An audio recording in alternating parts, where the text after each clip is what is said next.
A spearphishing campaign against Ukraine has been traced to the so-called Luhansk People's Republic. Anonymice threatened to rain chaos on Yorkshire if Julian Assange isn't freed. Actually, more chaos, since the initial chaos was perhaps too easily overlooked. An implausible venture capitalist is asking people if they're being paid to badmouth a security firm. And pirated Game of Thrones episodes carry malware.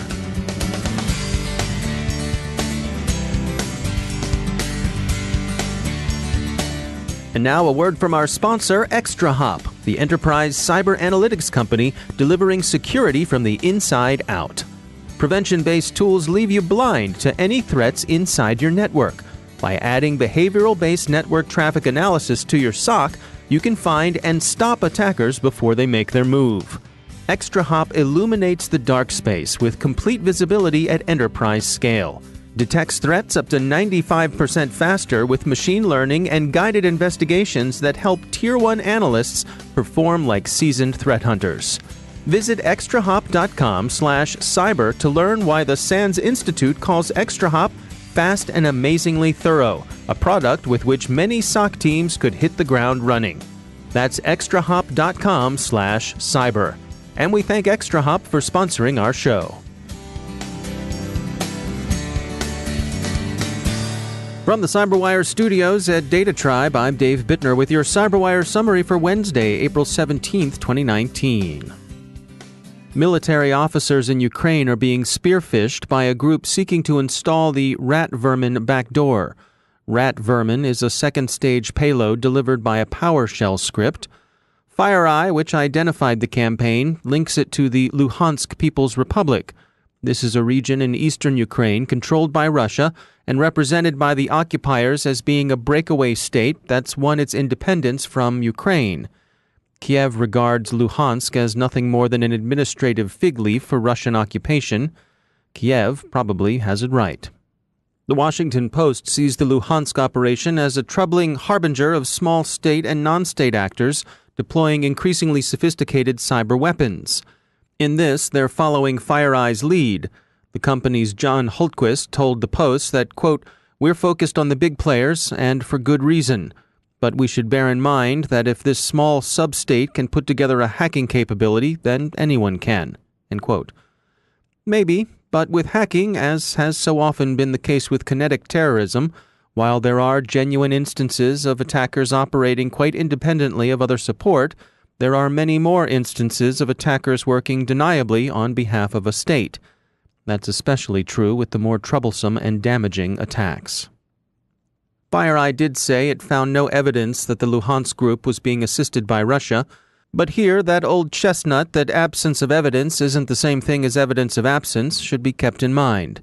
And to ask if the Luhansk People's Republic is receiving assistance from Russia is a little like wondering whether Google receives assistance from Alphabet.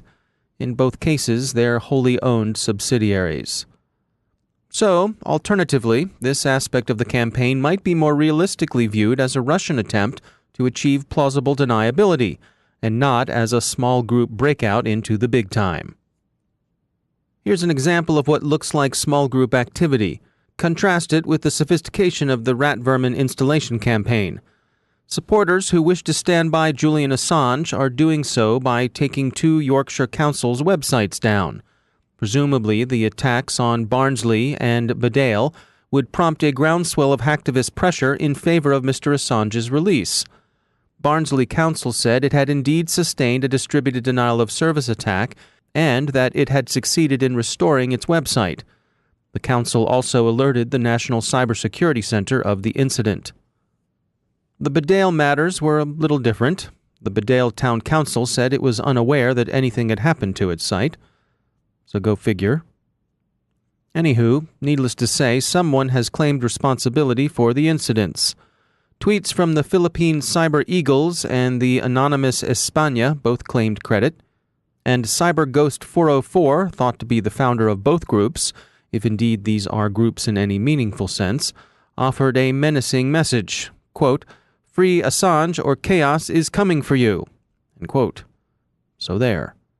Why Yorkshire was chosen as the beachhead for this particular hacktivist invasion is unclear.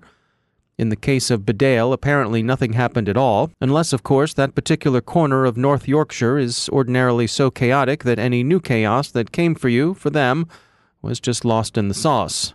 But it looks like another hacktivist fizzle. And of course, Mr. Assange remains in custody. But to return to the spearphishing campaign in Ukraine, FireEye's Hultquist makes a good point later in his interview with the Post. He noted that Russia's hybrid war in Ukraine has been a kind of proving ground for attack tactics and techniques. The Post quotes Hultquist as saying, "It's created this consistent battle rhythm of activity that we'd never seen before." End quote. Russian cyber operators have a record of perfecting their method against Ukraine and then using them elsewhere, and that does seem beyond serious question. But as a sign of increased capability on the part of unrecognized microstates and others with axes to grind, we'll wait and see.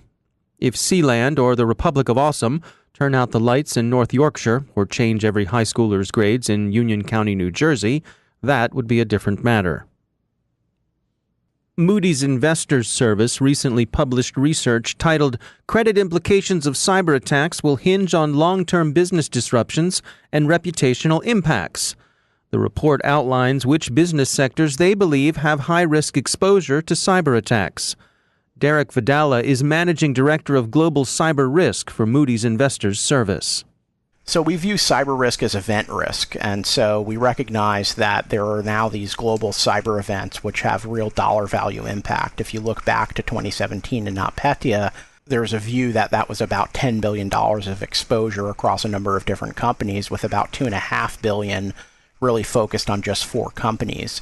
When you start to think about these kinds of very large financial impacts across individual companies, you can start to think about how that affects overall liquidity and other financial strength of those individual companies, and how that could eventually have an impact on credit. And so that's the way we're thinking about it, is these financial exposures due to cyber events can have a channel to credit at some point if they rise to a certain level.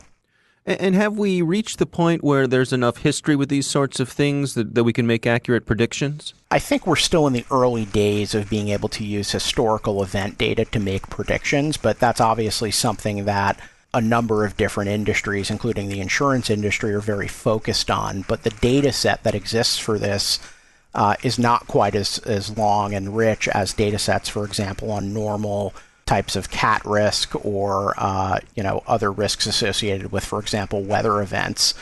We do think that this data set is building over time, and it will get better over time, but there's still work to be done. For example, a lot of the data sets really focus in on breaches of privacy information, because that's where a lot of the regulations exist, and the disclosure requirements around cyber events tend to focus today on breach of personal information. And that means that the data sets often are missing things like disruption events, or maybe there are disruption events that occur, but they're not attributed to cyber events. And so in order for the data sets to improve, the disclosure has to improve, and it has to start to cover events beyond privacy breach events. Now, the research covers some specific sectors that you all see as having a high risk to cyber attacks. Who are we focusing on here? Yeah, so when we did our analysis, what we came back with is that there are 4 sectors with about $12 trillion in rated debt that we thought were at a high risk. And these included the banks, securities firms, and market infrastructures, financial institutions, and also included hospitals. And some of the reason for that, for example, on the financial services side, is the fact that these organizations are so reliant on technology and supply chain. Their transaction volumes are very, very high, and so the ability to do things like revert to manual processes in those industries is very, very limited. Hospitals, for example, have a lot of personal data, but more importantly, they're starting to become even more interconnected in terms of patient care, which obviously opens up a number of potential vulnerabilities that could affect patient care and impact patient health. I think one of the things that's important to point out here is we're really looking at the inherent risk across the 35 sectors that we evaluated, and we're not taking into account today individual defenses that an individual company might have. And that's important for us, because what we're trying to do right now is really set a baseline across the playing field and come up with a relative ranking of inherent risk across sectors. That's Derek Vadala from Moody's Investors Service. The research is titled Credit Implications of Cyber Attacks Will Hinge on Long-Term Business Disruptions and Reputational Impacts. The Wipro hack may have targeted dozens of the company's clients. The company initially put a brave face on reports of the breach, poo-pooing the first reports from Krebs on security during its recent earnings calls. But it now acknowledges that, yes, the attack did take place. It's bringing in an unnamed forensic company to help with its investigation. Several media reports have said that the incursion appears to be the work of a nation-state and that the targets were Wipro clients. The IT outsourcing and consulting firm was itself more avenue of approach than target. This may represent a trend as intelligence services begin to take a growing interest in managed service providers. The AP is reporting on another suspicious questioner, one Lucas Lambert, who said he was a venture capitalist and wished to talk with the think tank about a cyber conference Mr. Lambert said his firm was organizing. His questioner, Chatham House Russia specialist Keir Giles, was struck by the way conversation all turned quickly to whether anyone was being paid to badmouth Kaspersky Lab. A couple of other things struck him too. For one, Mr. Lambert claimed to be based in Hong Kong, but seemed to be as unfamiliar with that city as, say, a Manhattanite might be unfamiliar with Secaucus. For another thing, he kept asking Giles to speak up and repeat himself, to the point where Giles thought he might ask whether he ought to speak into Mr. Lambert's pen or necktie or briefcase, or wherever else the microphone was secreted. And for yet another, he thought Mr. Lambert's suit looked too cheap to be one a VC might wear. Kaspersky Lab didn't respond to the AP's questions about whether they had anything to do with the inquiry. The AP is reminded of a similar approach to the University of Toronto's Citizen Lab by one Michel Lambert back in February. In that case, the microphone looked as if it were in Monsieur Lambert's pen. Monsieur Lambert was interested in finding out why people were slandering controversial lawful intercept firm NSO. NSO said then they've never heard of Monsieur Lambert. So are Lambert and Lambert the same mug, or maybe related?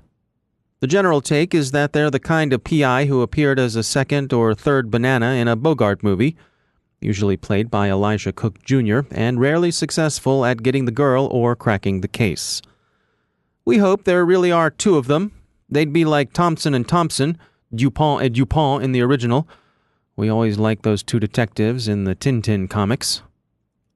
And finally, Game of Thrones fans, when you watch properly and pay for your premium channel. It's giving you value, right?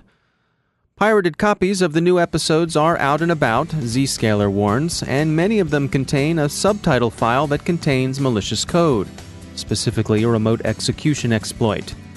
And if you download one of those, spoiler alert, winter is coming. For sure. Time for a message from our sponsor, KnowBe4. It can take a hacker to know a hacker. Many of the world's most reputable organizations rely on Kevin Mitnick, the world's most famous hacker, and KnowBe4's chief hacking officer, to uncover their most dangerous security flaws. You might ask, hey, where can I get the skinny on the latest threats? And where could I find out what would Kevin do? Well, at KnowBe4's webinar. That's where. Kevin and Perry Carpenter, KnowBe4's chief evangelist and strategy officer, give you an inside look into Kevin's mind in this on-demand webinar. You'll learn more about the world of social engineering and penetration testing by listening to first-hand experiences and some disconcerting discoveries. You'll see exclusive demos of the latest attack ploys, find out how they could affect you, and learn what you can do to stop them. Go to knowbe4.com/hacker to register for the webinar. That's knowbe4.com/hacker. And we thank KnowBe4 for sponsoring our show.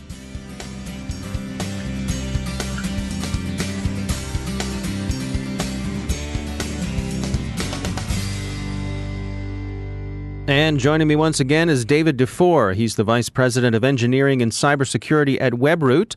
David, it's great to have you back. You all recently released some survey results that tracked artificial intelligence and machine learning.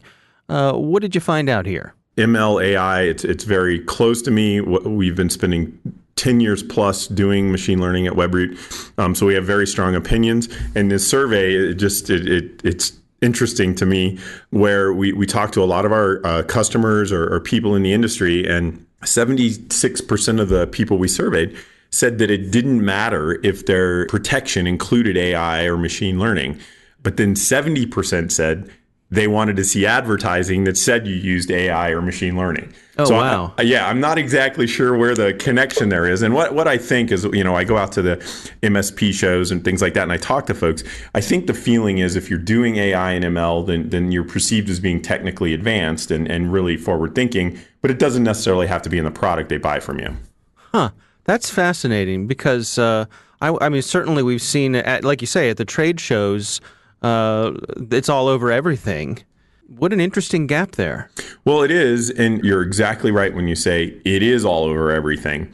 And I think a lot of times people lose sight of the value that artificial intelligence and machine learning can bring, and they're more interested in seeing that it's available. And I think what we need to do as an industry, not as the producer, but as the consumer, understand what value that the ML or AI is going to bring to you, not just is it in there. Because a lot of folks see that, they see the hype, and they just run with it. Where if you really understand the specifics, where it's helping, where it's not helping, that's how you can really make a judgment if it's something valuable to the product you're buying. And what about the sophistication of the tools themselves? Are you finding that folks are comfortable using these tools? Well, from our perspective, as a consumer of our solution, shouldn't even know if it's AI or ML. So you could be using it and have no idea that you're using any type of machine learning environment, because it should automatically protect, it should automatically remediate, it should automatically do everything for you as much as possible. Now, there are tools that you have to be interactive with. And those tools have varying levels of complexity and knowledge that you have to have. So it really depends on the tool and what you're using it for. Yeah, it sounds like your marketing folks would probably like you to install a little red blinking light that lights up every time the machine learning or artificial intelligence is being used, right?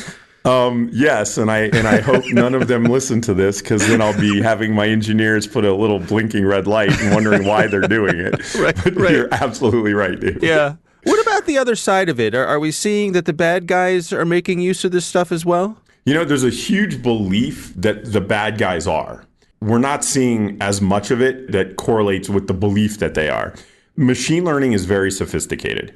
There are non-machine learning methodologies that you can use to attack machine learning models that take less sophistication and less complex techniques. And there's, as we said, the whole tried and true items as well of types of cybersecurity attacks that are more simple. So if you don't have machine learning on the machine protecting you, those methods are good as well. Where am I going with all this? If you're a cyber criminal, you're going to use the stuff you know already, path of least resistance. Now, there could be some cyber criminals out there, large ego, they want to really, use some advanced techniques, but those are very, very few. Most people are just opportunistic. So again, we're not seeing a lot of it, but it is in existence, and I'm sure over time it'll start growing. Yeah, that's interesting. I mean, you could have the most secure or the most sophisticated security system in your home, and somebody can still throw a brick through the window. This is exactly what I tell people, that the cyber criminal who wants to steal your TV isn't going to hack your network infrastructure. They're just going to kick in your front door and take your TV. Yeah. All right. Well, it's interesting stuff. It is the Webroot AI ML survey. And you can find that on the Webroot website. David Dufour, thanks for joining us. Great being here, David. And that's the CyberWire. For links to all of today's stories, check out our CyberWire daily news brief at thecyberwire.com. Thanks to all of our sponsors for making the CyberWire possible, especially our supporting sponsor, Observit, the leading insider threat management platform. Learn more at observit.com.